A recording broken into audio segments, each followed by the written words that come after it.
Honda Vario 150. Oke ya, ini unit Honda Vario 150. Ini seperti biasa, servis full atau full service ya. Yang pertama yaitu langsung saya lakukan pengecekan di bagian injektor. Nah, ini teman-teman bisa dilihat, ini ya, saya perlihatkan di bagian kepala injektornya. Nah, saya zoom seperti ini. Nah, ini kotor. Ya wajar kotor karena tempatnya juga di bagian head atau kop ya. Wajar kotor. Tetapi bukan itu yang akan saya bahas. Nanti ini akan saya bersihkan. Ini hanya saya perlihatkan kepada teman-teman. Nah, ini kotor di bagian kepala headnya ya. Maaf kok kepala head, kepala injektornya. Nah, ini kotor ini. Nah, tujuan saya menunjukkan ini supaya teman-teman ketika servis itu silahkan lakukan pembersihan di bagian kepala injektornya tersebut. Oke, kemudian lanjut ke bagian throttle body. Tahap melepas di bagian throttle body. Usahakan ketika servis itu jangan pernah semprot cleaner injeksi, baik dari lubang filter maupun lubang throttle ini ya. Dengan cara mesin dihidupkan kemudian disemprot sampai limit. Itu menurut saya itu kurang efektif. Karena saya yakin bahwa kotoran itu nantinya akan masuk ke bagian ruang pembakaran dan tidak bisa keluar secara sempurna karena kotoran itu nantinya juga akan terhimpit antara klep dan seating klep seperti itu teman-teman. Nah, lepas dulu untuk kabel gasnya.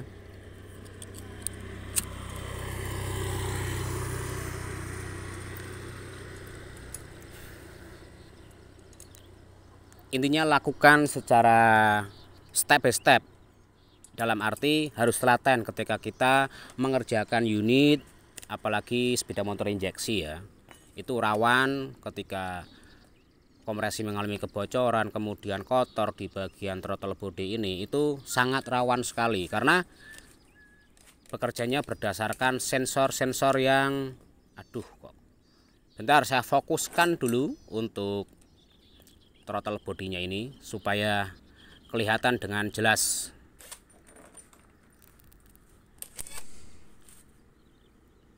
Nah, ini bisa dilepas untuk baut delapannya. Intinya dipisahkan, throttle body ini bisa dilepas menjadi dua bagian. Yang satu ini intake throttle bodinya. Nah, ini kotor di bagian dalamnya. Ini kan kotor kan ini. Nah, ini nanti saya semprot cleaner injeksi. Kemudian di bagian TB-nya itu sendiri bisa dilihat, lepas dulu untuk idle screw-nya atau idle langsamnya. Nah, yang paling tidak bisa terhindari ketika semprot cleaner injeksi kondisi mesin hidup di bagian sela-sela ini. Itu tidak akan bisa bersih. Kalau sini mungkin bisa bersih, dari depan ini bisa bersih. Ketika disemprot cleaner dari depan ini bersih, saya yakin bisa bersih. Ketika kita melakukan semprot cleaner injeksi dengan kondisi mesin dihidupkan, gas RPM tinggi, kemudian semprot cleaner dari lubang depan ini mungkin bersih bagian. Tetapi yang bagian sela-sela ini teman-teman itu tidak bisa bersih. Tidak bisa bersih. Kemudian di bagian lubang in atau bagian klep in. Nah, gambarnya mohon maaf kurang fokus ya, tetapi ini sangat kotor sekali. Nanti saya semprot cleaner injeksi, tetapi ingat, klep itu dalam posisi TMA atau menutup ya. Kalau tidak kondisi TMA, itu kotoran malah masuk bablas ke bagian dalam, malah los ke bagian dalam. Kalau nutup seperti ini, ketika semprot cleaner injeksi, itu kotorannya akan lompat ke bagian atas dengan disemprot pakai kompresor atau angin bertekanan tinggi.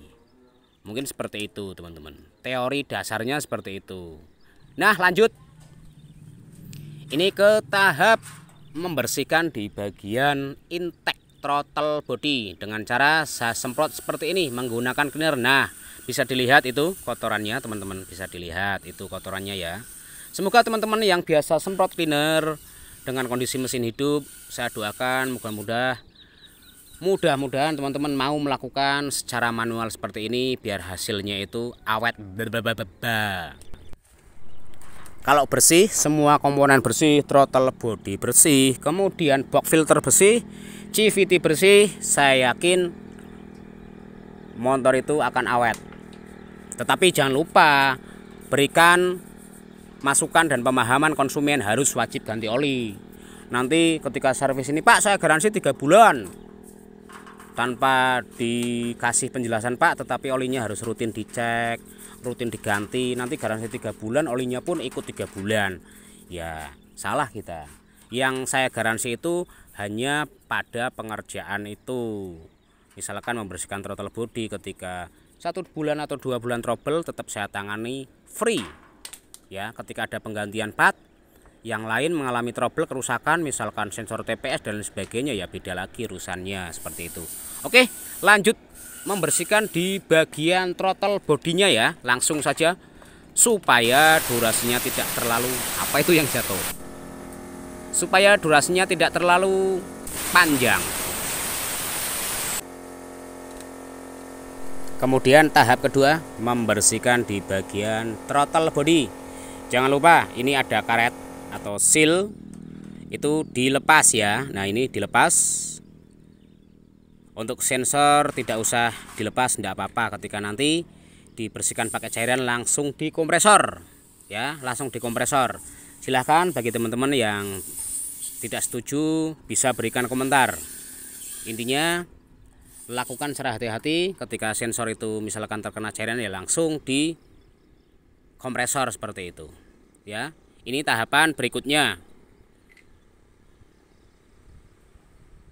Intinya bersihkan di bagian throttle body ini, di sela-selanya ini sampai bersih.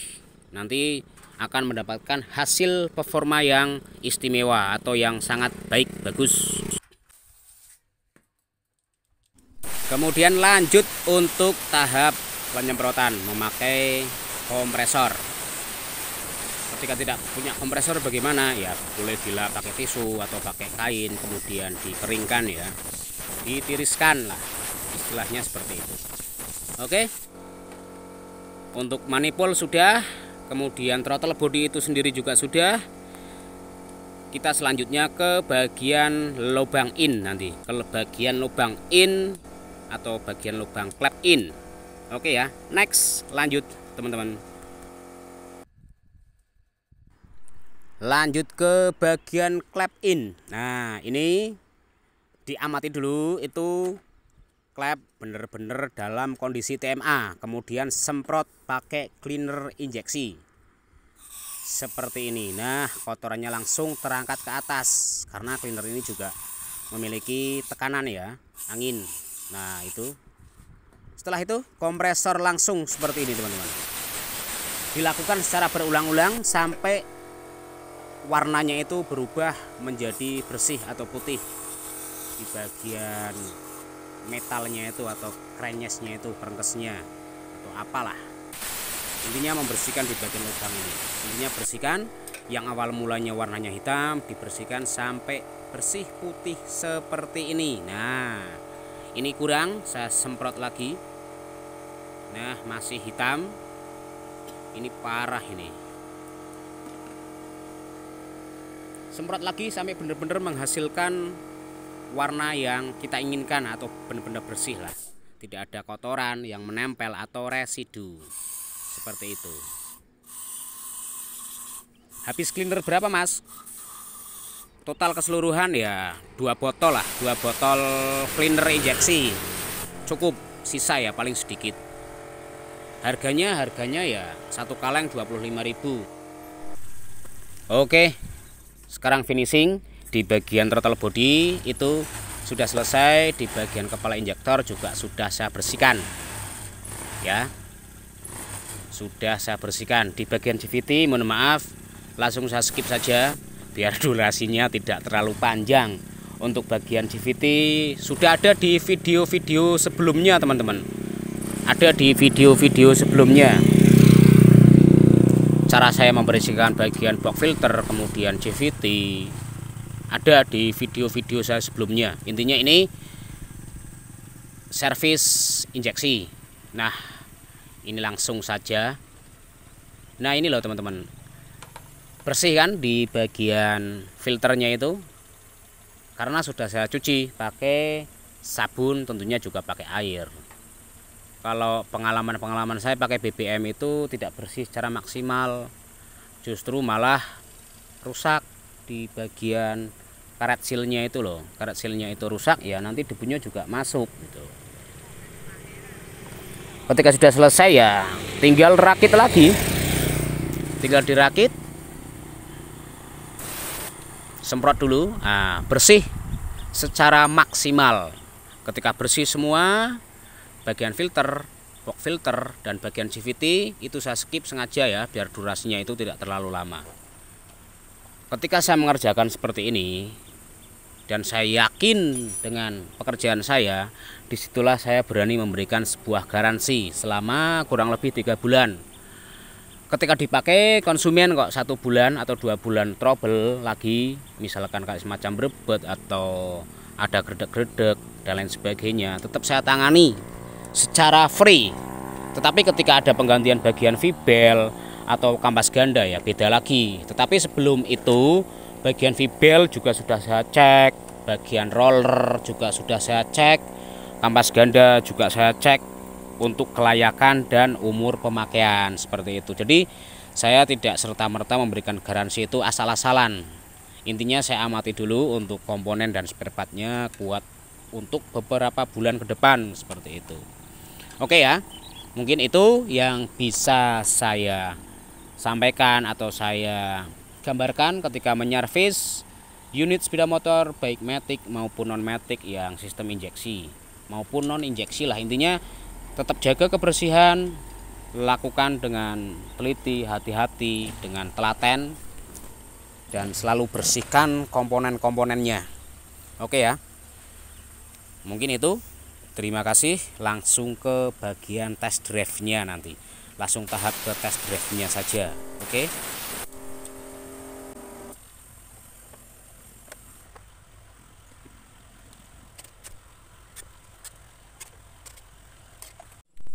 Vario 150 sudah selesai masih. Vario 150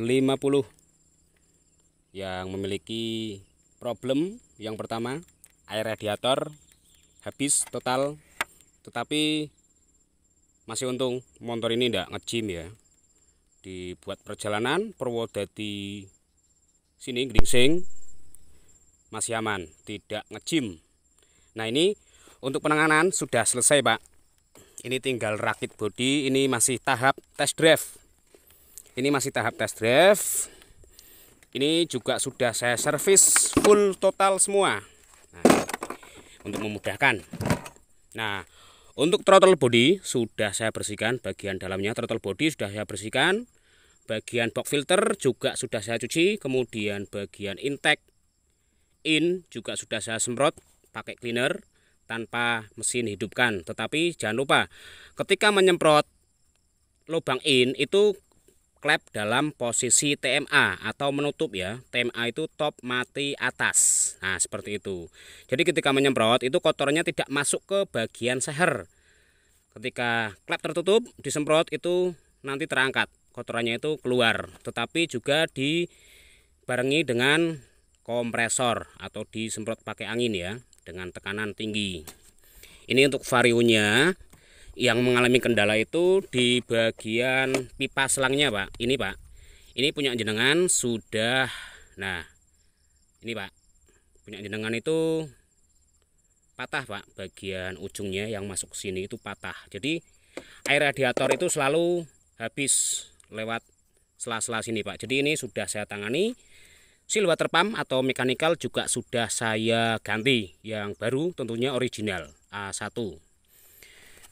Kemudian untuk mesinnya Pak, ini masih halus, masih bisa tertolong. Tadi malam perjalanan Purwodadi ke sini Pak, jenengan masih diberi kemudahan, dalam arti tidak terlalu banyak biaya untuk penanganan unit ini. Untuk suara mesinnya Pak, bisa dikatakan masih halus Pak, tidak begitu kasar, karena menurut jenengan, berdasarkan informasi yang jenengan berikan, itu motor belum mengalami ngejim atau gancet sehernya, jadi masih bisa tertolong. Mungkin itu yang bisa saya sampaikan. Intinya penggantian seal mekanikal itu tanpa harus memisahkan antara engine dan rangka ya. Tanpa memisahkan engine dan rangka itu bisa, tetapi pelepasannya juga harus hati-hati. Ini di bagian ini juga hati-hati saat melepas, itu bisa pakai 3 buah obeng ya, dari bawah, samping sini, kemudian atas.